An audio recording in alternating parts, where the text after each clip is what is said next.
Here we got a 65 Chevy Impala 327 convertible, baby blue interior.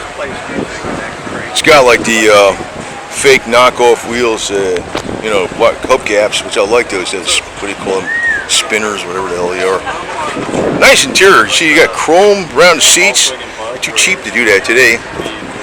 Chrome all around the edges there. Ashtrays, 2 ashtrays in the back, big ashtray in the front. You got your clock down there. Speedometer goes like that. It says, yeah, it does have 120. I thought it said it should have been 120. So, power on the steering wheel, power on the back seat speaker.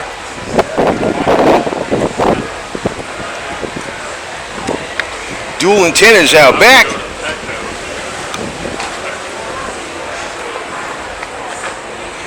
We gotta get going some motorcycle shows too, man. Right here.